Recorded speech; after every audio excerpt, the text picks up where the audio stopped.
Hello friends, I am Neeraj and welcome to the new tutorial of MATLAB things.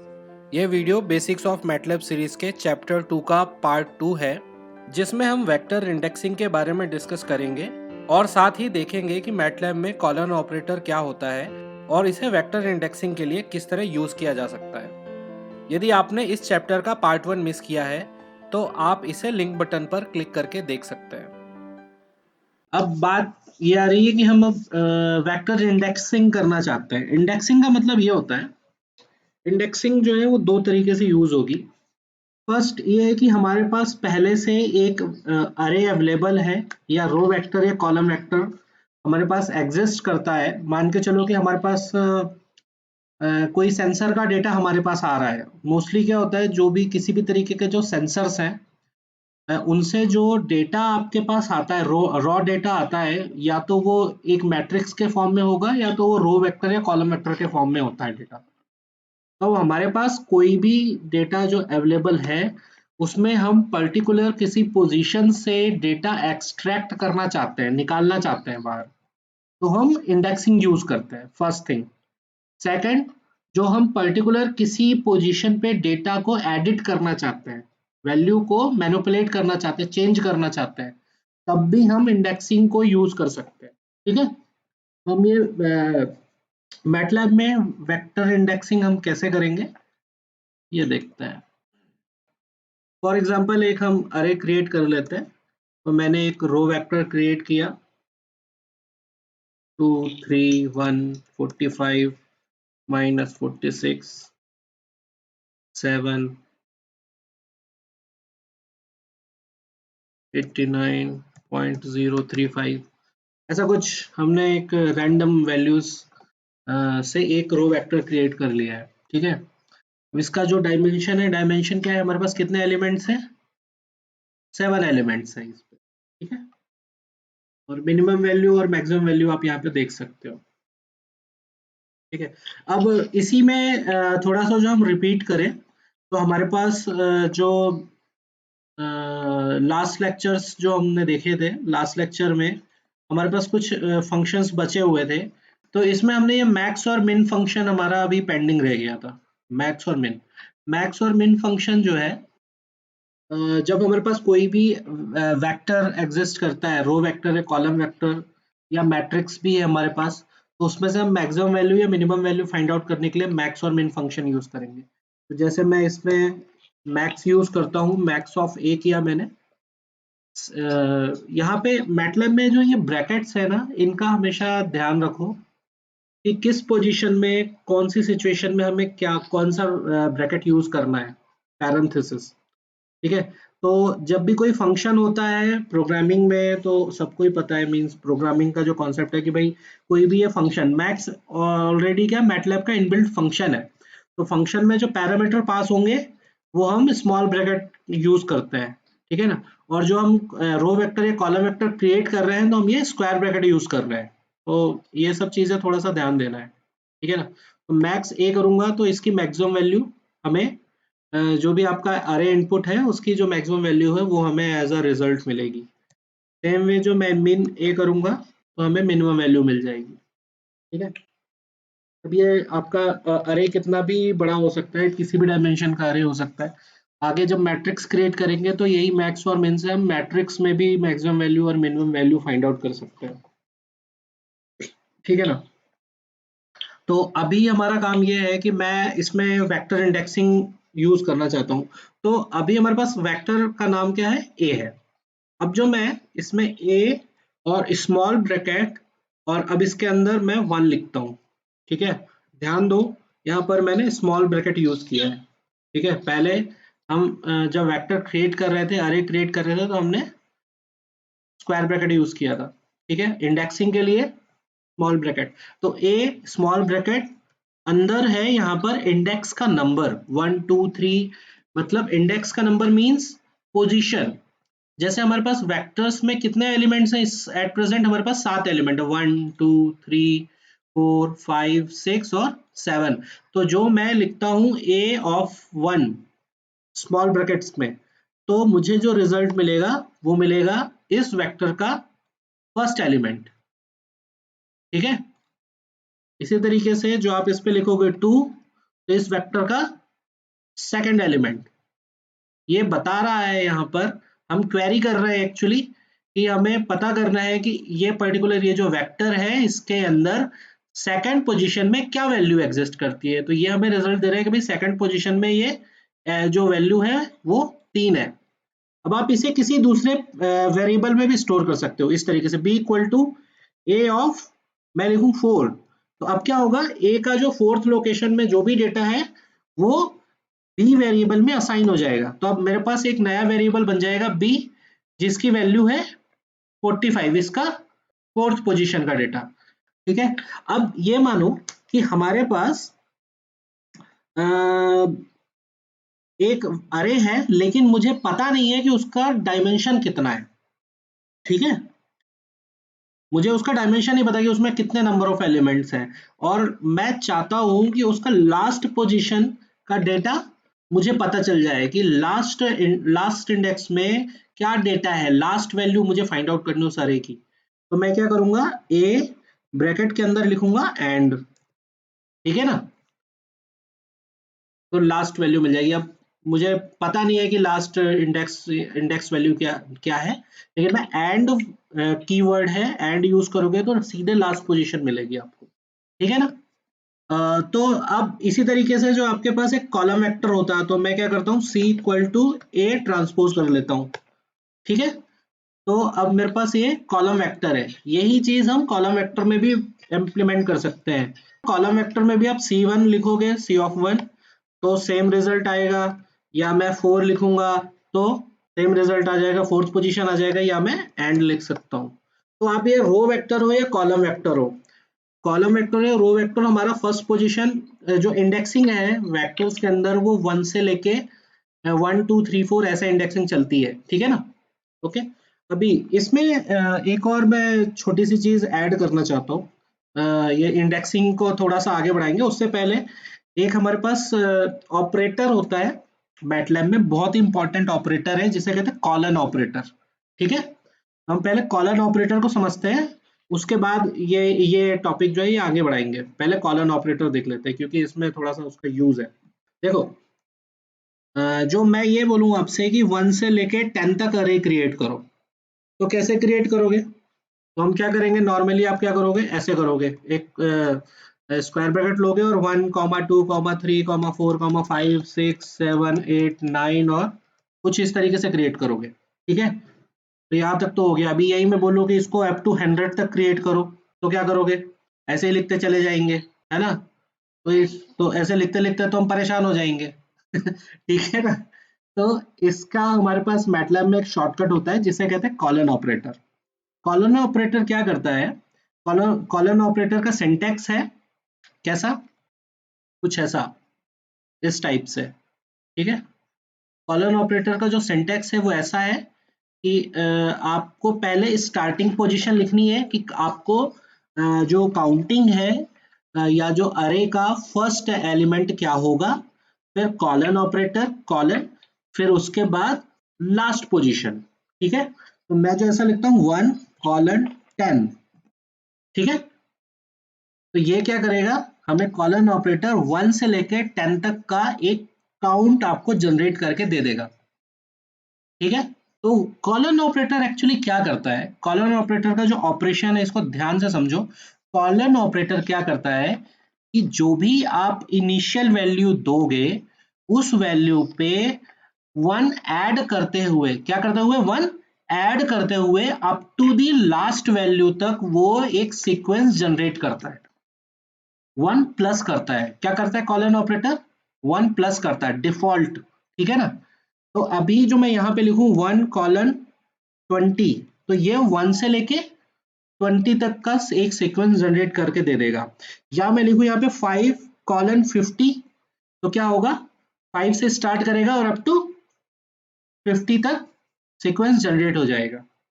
ठीक है ना, तो by default colon operator क्या कर रहा है, जो भी आपने इनिशियल वैल्यू डिफाइन करी है उस पे 1 प्लस करते हुए up to the last value एक सीक्वेंस जनरेट करता है, एक अरे क्रिएट करता है। इस अरे को आप किसी भी वेरिएबल के अंदर स्टोर कर सकते हो, ऐसे 1 कॉलन 10 सीधे बन गया, एक अरे बन गया। ठीक है ना, इसी का जो मुझे कॉलम वेक्टर बनाना हो तो मैं क्या करूंगा, जस्ट एक ट्रांसपोज यूज करूंगा। ट्रांसपोज यूज करने के लिए आप क्या करोगे, एक नॉर्मल ये ब्रैकेट लगाओ और इसको ट्रांसपोज करो, ठीक है ना। अब यहाँ पे आप ध्यान दो, जब भी मैंने ये ए किया था, ये 1:10 जैसे, तो इसमें मैंने कोई स्क्वायर ब्रैकेट नहीं लगाया था, ठीक है ना। आप लगा भी सकते हो, लेकिन कॉलन ऑपरेटर जब आप यूज कर रहे हो तो स्क्वायर ब्रैकेट लगाओ या नहीं लगाओ, कोई बहुत ज्यादा अंतर नहीं आने वाला है। कॉलन ऑपरेटर ऑटोमेटिकली एक अरे ही बनाने वाला है, ठीक है ना। तो उसको स्क्वायर ब्रैकेट लगाने से या नहीं लगाने से फर्क नहीं पड़ता है, डिपेंड करता है कि आगे आप जो भी है आगे और नंबर्स हैं तो आप उसके साथ क्लब करना चाहते हो तो आप स्क्वायर ब्रैकेट लगा सकते हो साथ में, ठीक है ना। तो ऐसा है। इसी के साथ होता है डबल कॉलन ऑपरेटर, एक और इसका एक्सटेंशन यूज, ठीक है ना। तो डबल कॉलन कैसे यूज होगा, ऐसे डबल कॉलन और अप टू वैल्यू। अब ये डबल कॉलन में ये जो बीच का स्पेस है, यहाँ पर आप डिफाइन करोगे स्टेप साइज। स्टेप साइज मतलब आपको किस वैल्यू से इंक्रीमेंट करना है, ठीक है ना।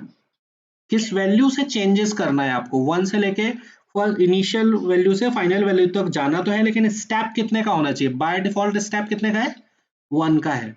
और अब मैं जो यहाँ पे 2 लिखूं तो अब क्या होगा, 1 से 10 तक जाना है, लेकिन मुझे 2 के स्टेप में जाना है। तो मेरा रिजल्ट कैसा होगा, ऐसे 1, फिर उसमें 2 ऐड हुआ तो नेक्स्ट वैल्यू हो गई 3, फिर 3 पे 2 ऐड हुआ तो नेक्स्ट वैल्यू हो गई 5, फिर 5 पे 2 ऐड हुआ तो नेक्स्ट वैल्यू आ गई 7, 7 पे 2 ऐड हुआ तो अगली वैल्यू हो गई 9। अब 9 पे 2 ऐड करोगे तो क्या आएगा, 11, और 11 मेरी लिमिट से बाहर है, ठीक है ना, इसलिए वो नहीं आएगा। तो इसमें सिर्फ वैल्यू आएंगी 1 से लेके 9 तक, ठीक है। ऐसा नहीं है, इसमें हमेशा जरूरी नहीं है कि आप हमेशा सिर्फ इंटीजर वैल्यू ही लो। हम यहाँ पर डेसिमल वैल्यूज का भी यूज करके इंडेक्सिंग कर सकते हैं, अरे क्रिएट कर सकते हैं। अब मैंने यहाँ पे लिखा है क्या, 0 से लेके 0.1 तक जाना है, ठीक है। और जो स्टेप साइज क्या होगा, 0.01 का। तो यहाँ पर ये मेरे पास 11 वैल्यूज आ गई, ठीक है ना। आइए समझ में। तो इंटीजर वैल्यू लेने की जरूरत नहीं, आप कुछ भी यूज कर सकते हो, डेसिमल वैल्यूज का भी स्टेप ले सकते हो, ठीक है। जैसा चाहो वैसा स्टेप यूज कर सकते हो। तो इसी तरीके से जो मुझे रिवर्स में लिखना है, मैं चाहता हूँ कि 10 से लेके 1 तक मैं काउंट लिखना चाहता हूँ, एक अरे क्रिएट करना चाहता हूँ, तो कैसे बनाएंगे उसे। तो आप क्या करोगे, 10 कॉलन -1 कॉलन 1, ठीक है। तो अब स्टेप साइज बता रहा है कि मुझे डिक्रीज करना है 1 से, और कहाँ तक जाना है, 1 तक जाना है, ठीक है। इस तरीके से हमारे पास ये रिवर्स ऑर्डर भी आ जाएगा। तो आप कॉलन ऑपरेटर से बाय डिफॉल्ट यूज करोगे कॉलन ऑपरेटर तो 1 का इंक्रीमेंट मिलेगा, और डबल कॉलन ऑपरेटर यूज करोगे तो आप अपने हिसाब से स्टेप साइज मैनिपुलेट कर सकते हो। स्टेप साइज नेगेटिव भी हो सकता है, स्टेप साइज डेसिमल वैल्यू भी हो सकती है, स्टेप साइज इंटीजर भी हो सकता है, स्टेप साइज कैसा भी हो सकता है आपके रिक्वायरमेंट के हिसाब से। तो आप ये जो सीक्वेंस है इसको याद रखना है कॉलन ऑपरेटर का। अब इस कॉलन ऑपरेटर को हम इंडेक्सिंग में कैसे यूज कर सकते हैं। जो मेरे पास एक अरे वेक्टर है, ये कुछ ऐसा है, ठीक है। या मैं सी ले लेता हूँ अभी फिलहाल के लिए। तो मैं लिखता हूँ ए इक्वल टू सी का ट्रांसपोज, ये मेरे पास जो प्रीवियस रिजल्ट्स थे वही यूज कर रहे हैं हम, ठीक है। अब हम क्या करना चाहते हैं कि अ, अभी हम इंडेक्सिंग कर रहे थे तो ए इंडेक्स 1 लिख रहे थे तो कुछ ऐसा रिजल्ट आ रहा था।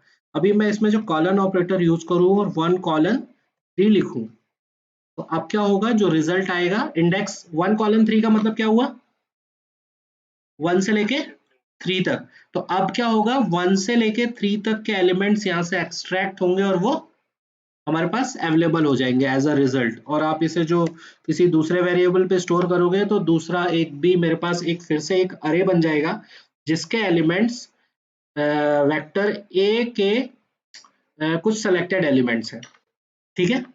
आइए समझ में। या मैं ऐसा लिख सकता हूँ डी इक्वल टू ए, और इंडेक्स वैल्यूज हम ये ब्रैकेट में यूज करेंगे अब, ठीक है। इसमें यूज करेंगे स्क्वायर ब्रैकेट के अंदर, और मैं लिखूं 1 4 और 6। ठीक है, यहाँ पे ध्यान दो, सिंटैक्स जरूर ध्यान दें। ठीक है ना, स्क्वायर ब्रैकेट के अंदर मैंने एक फिर से एक अरे बनाया है। ये ऐसा लिखने का मतलब क्या है, एक अरे। ठीक है ना, ये खुद एक अरे है 146 का, लेकिन इस समय ये अरे इंडेक्स की तरह बिहेव करेगा। ठीक है, और अब क्या होगा, रिजल्ट क्या होगा, ए का फर्स्ट पोजीशन का वैल्यू, फोर्थ पोजीशन का वैल्यू और सिक्स पोजीशन का वैल्यू यहां से उठेगा और वो कहाँ चला जाएगा, डी में असाइन हो जाएगा। ठीक है, हम अलग अलग तरीके से वेक्टर्स से, रो वेक्टर या कॉलम वेक्टर हो हमारे पास जो अरे है, उसमें से हम इंडेक्सिंग प्रोसेस के थ्रू वैल्यूज को सेलेक्ट कर सकते हैं और किसी दूसरे वेरिएबल में ले जाके उसे स्टोर कर सकते हैं। कॉलन क्या करेगा, कॉलन या तो 1 के स्टेप में लेगा या तो पर्टिकुलर किसी फिक्स स्टेप साइज के हिसाब से उठाएगा। ठीक है, लेकिन यहां पर आप ध्यान दोगे, यहां पे मैंने रैंडम रिजल्ट्स लिए हैं, रैंडम वैल्यूज है, इनका कोई सीक्वेंस नहीं है। ठीक है ना, जब आप कॉलन ऑपरेटर यूज करोगे तो एक सीक्वेंस बनेगा, मतलब या तो वो 1 का स्टेप होगा या 2 का स्टेप होगा या 5 का स्टेप होगा या पर्टिकुलर कोई कॉमन स्टेप साइज होगा। लेकिन जो मुझे रैंडम डेटा पिक करना है, तो रैंडम डेटा उठाना है कि भाई मैं फर्स्ट उठा लूं, 10th उठा लूं, ठीक है, फिर मैं फोर्थ उठा लूं, तो इस तरीके का जो सिलेक्शन है वो आपको कॉलन ऑपरेटर से नहीं मिलने वाला है। उसके लिए इंडिविजुअल अरे क्रिएट करना पड़ेगा इंडेक्सिंग के लिए। आप इसे ऐसा भी कर सकते थे कि हमने एक बी वेक्टर बना लिया, ठीक है ना, और उस पे वैल्यूज हमने स्टोर कर दी 1 4 और 6। ठीक है, और मैंने सेमी कॉलन लगा दिया जिससे इसका एग्जीक्यूशन ना हो। और अब मैं जो लिखूं E equal to A bracket के अंदर बी। ठीक है, अब क्या हो रहा है, बी के अंदर जो वेक्टर्स का जो वैल्यू है वो अब एज अ इंडेक्स यूज होगा, और जो वो करेगा इंडेक्सिंग किसकी, ए की, और जो रिजल्ट आएगा वो कहाँ हो जाएगा, ई में। तो अब बताओ इसमें और इसमें कोई डिफरेंस है क्या, नहीं है। आप इसको ऐसे भी कर सकते हो और इसको ऐसे भी कर सकते हो, सेम प्रोसेस है। अब आप ये जो इंडेक्सिंग कर रहे थे ये, ठीक है, ये आप रैंडमली भी कर सकते हो, जरूरी नहीं कि ये सीक्वेंस में ही हो। जैसे मैं पहला 7th पोजीशन लेना चाहता हूँ, फिर मैं सेकंड पोजीशन लूंगा, फिर फोर्थ लूंगा, फिर 1 लूंगा, तो इसमें कोई ऑर्डर नहीं रह गया, हम किसी भी ऑर्डर में इंडेक्सिंग कर सकते हैं with the help of square bracket. ठीक है, और कॉलन ऑपरेटर से जो इंडेक्सिंग करेंगे तो क्या होगा, कॉलन ऑपरेटर हमेशा एक ऑर्डर में इंडेक्सिंग करके देगा। ठीक है ना, अब यहीं पे जो मैं कुछ ऐसा लिखूं, ए कॉलन 2 कॉलन एंड, तो अब क्या होगा, 2 से लेके एंड तक की सभी वैल्यूज आ जाएंगी। ठीक है ना, तो अभी हम इंडेक्सिंग में क्या कर रहे थे, इंडेक्सिंग में अभी हमने सिर्फ अरे से वैल्यूज निकाली, एक्सट्रैक्ट किया हमने डेटा को, डेटा एक्सट्रैक्शन देखा है अभी। ठीक है ना, और वो हम किसी दूसरे वेरिएबल में असाइन कर सकते हैं। ठीक है, इसी तरीके से हमारे पास ये जो अरे ए है, अब मैं क्या कर सकता हूँ, इंडेक्सिंग को यूज करके हमारे पास जो ये ऑलरेडी एग्जिस्टिंग डेटा है हम इसको चेंज कर सकते हैं। कैसे, जो मैं लिखूं A1 और इसे इक्वल से असाइन करूं और यहाँ पे लिखूं 12। ठीक है, तो क्या होगा, जो फर्स्ट वैल्यू है ए वेक्टर की वो 12 से रिप्लेस हो गई। ठीक है, तो हम इंडेक्सिंग प्रोसेस के थ्रू हम हमारा जो अरे है, हमारा जो वेक्टर है, उसकी वैल्यूज को एडिट भी कर सकते हैं, उनकी वैल्यूज को चेंज भी कर सकते हैं। ठीक है ना, तो इसी तरीके से जो मुझे मल्टीपल वैल्यूज चेंज करना है, जैसे 1 कॉलन 3, ठीक है, और उसको मैंने 0 से रिप्लेस कर दिया, तो अब क्या होगा, 1 से लेके 3 तक सभी एलिमेंट्स 0 हो जाएंगे ऐसे। ठीक है, जो हमें रैंडम वैल्यूज चेंज करनी है तो हम क्या करेंगे, जैसे मुझे फोर्थ पोजीशन चेंज करना है, सेकंड पोजीशन चेंज करना है और 7th पोजीशन चेंज करना है, और अब मैं ये वैल्यूज जो है ये एक वैल्यू से रिप्रेजेंट नहीं करना, रिप्लेस नहीं करना चाहता हूँ, मैं अलग अलग वैल्यू से रिप्लेस करना चाहता हूँ। तो मैं क्या यूज करूँगा, फिर से स्क्वायर ब्रैकेट। ठीक है, अब क्या लिखूंगा मैं? पहला मुझे रिप्लेस करना है 1, 4, 2। देखो यहाँ पे जो हम स्क्वायर के बाद जो अरे रिप्रेजेंट कर रहे हैं वो हमारा वैल्यू है, ठीक है, ये वैल्यूज है। ध्यान दो हमने इस पे स्क्वायर ब्रैकेट लगाया है, ठीक है ना, तो ये एक अरे है। अब यहाँ पे क्योंकि मैं 3 वैल्यूज चेंज करना चाहता हूँ, तो मुझे 3 वैल्यूज चाहिए कि मैं ये 3 इंडेक्सिंग पोजीशंस पे जो भी डेटा है उसको मैं किस वैल्यू से चेंज करना चाहता हूँ। यहाँ पे क्या हुआ था, यहाँ पे हमने कॉमन वैल्यू लिया था, मतलब सभी पोजीशंस को मैं 0 से रिप्लेस करना चाहता, तो सभी वैल्यूज 0 हो गई 1 से लेके 3 तक। लेकिन अभी यहाँ पर मैंने सभी के लिए इंडिविजुअल नंबर्स ढूंढे हैं कि भाई जो फोर्थ पोजीशन पे डेटा क्या है, फोर्थ पोजीशन पे क्या है 45, तो 45 किससे रिप्लेस हो जाएगा 1 से। सेकंड पोजीशन पे क्या है 0 है, तो 0 की जगह क्या हो जाएगा 4, और सेवंथ पोजीशन पे क्या है 89 समथिंग, तो वो किससे रिप्लेस हो जाएगा 2 से। कुछ इस तरीके से आई बात समझ में। ये वेक्टर इंडेक्सिंग हमने देखी कि हमें हमारे पास कोई भी वेक्टर है, जैसा हमारे पास ये वेक्टर था A 21 4 7 10 45, ठीक है, और इस पे मैंने first position A small bracket 1 लिखा तो फर्स्ट पोजीशन का डेटा 2 लिखा, तो सेकंड पोजीशन का डेटा 1 कॉलन 3 किया तो 1 2 3 सभी डेटा आ गए, या 1 कॉलन एंड किया तो सारा डेटा हमारे पास एक्सट्रैक्ट हो गया A का, ठीक है। सेम वे जो मैंने ऐसा कुछ किया A small bracket 1 equal to 20, तो फर्स्ट पोजीशन का डेटा 20 से रिप्लेस हो गया, या 2 लिखा तो सेकंड पोजीशन का डेटा 14 से रिप्लेस हो गया, या 1 कॉलन 3 लिखा इक्वल टू 0, तो 1 से लेके 3 तक सभी वैल्यूज 0 से रिप्लेस हो गई, या 1 कॉलन एंड लिखा और 1 लिखा तो सभी वैल्यूज 1 हो गई। आज के लिए इतना ही। उम्मीद करता हूँ कि यह वीडियो आपको पसंद आया होगा। इस वीडियो को लाइक करें, शेयर करें उन सभी के साथ जो मैटलैब सीखना चाहते हैं, और मेरे चैनल को सब्सक्राइब करना ना भूलें। Thank you. मैं हूं Neeraj. Let's think about MATLAB.